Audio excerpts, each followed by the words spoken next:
Bonjour et bienvenue dans Weekly News in French, le podcast conçu spécialement pour les apprenants intermédiaires et avancés. Chaque semaine, on décortique les grands titres de l'actualité pour enrichir ton vocabulaire et améliorer ta compréhension du français contemporain. C'est parti.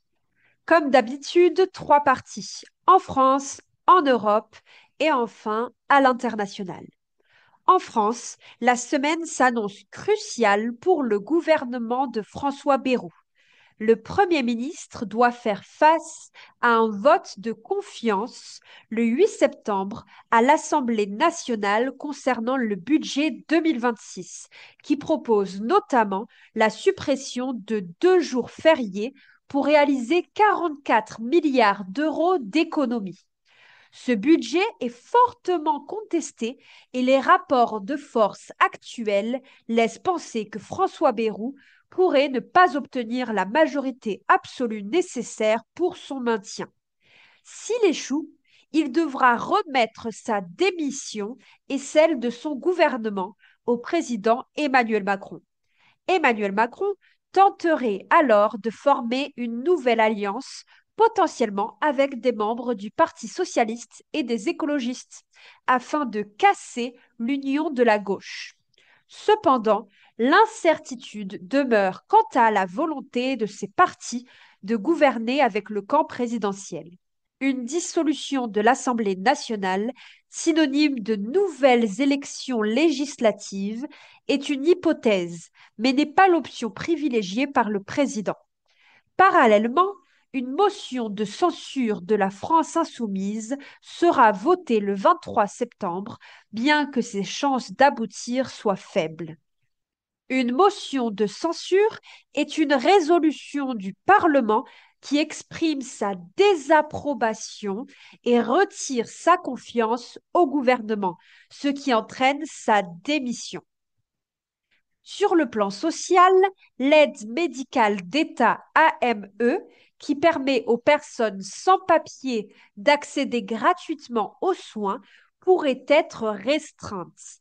Des décrets du gouvernement envisagent de durcir les conditions d'accès et de réduire la liste des soins pris en charge afin de réduire les coûts. Cette mesure est vivement critiquée par la gauche.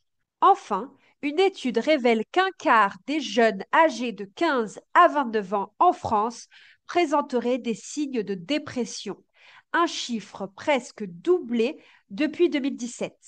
La précarité économique, la pression scolaire et l'usage des réseaux sociaux sont cités comme des facteurs aggravants.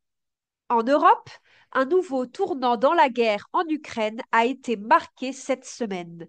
26 pays alliés de l'Ukraine se sont engagés à y déployer des troupes en cas de cessez-le-feu avec la Russie. L'objectif n'est pas d'attaquer la Russie, mais d'avoir une présence européenne sur le sol ukrainien pour dissuader toute nouvelle agression future. Cependant, la Russie a rapidement réagi, déclarant que toute force occidentale en Ukraine serait une cible légitime pour son armée.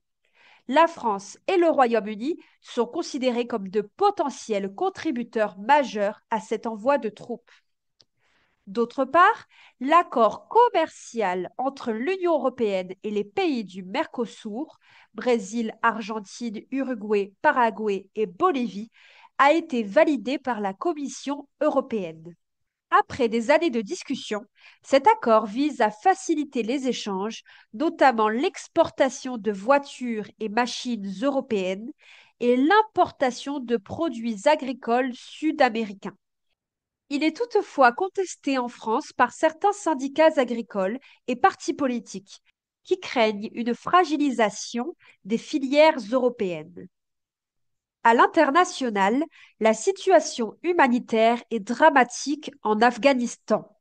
Un puissant séisme de magnitude 6 a frappé l'est du pays dans la nuit de dimanche à lundi, faisant plus de 1400 morts et 3124 blessés.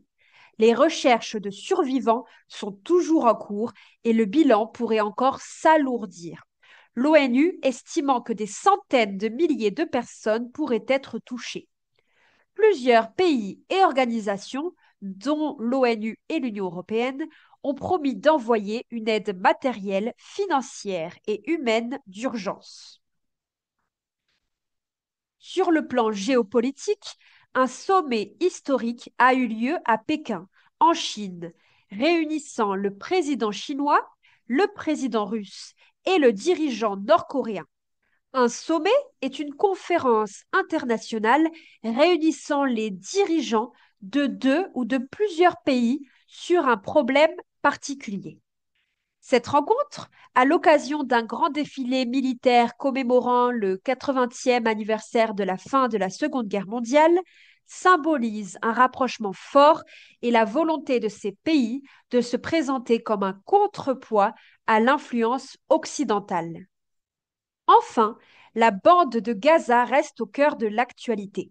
Alors que les bombardements israéliens continuent, le journal américain The Washington Post a révélé un plan de reconstruction imaginé par l'administration de Donald Trump intitulé Great.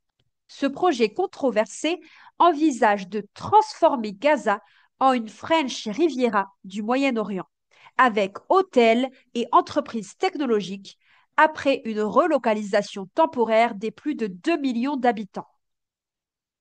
Ce plan, qui prévoit une tutelle américaine pendant au moins 10 ans, est fortement condamné par de nombreuses instances internationales pour ses potentielles violations du droit international.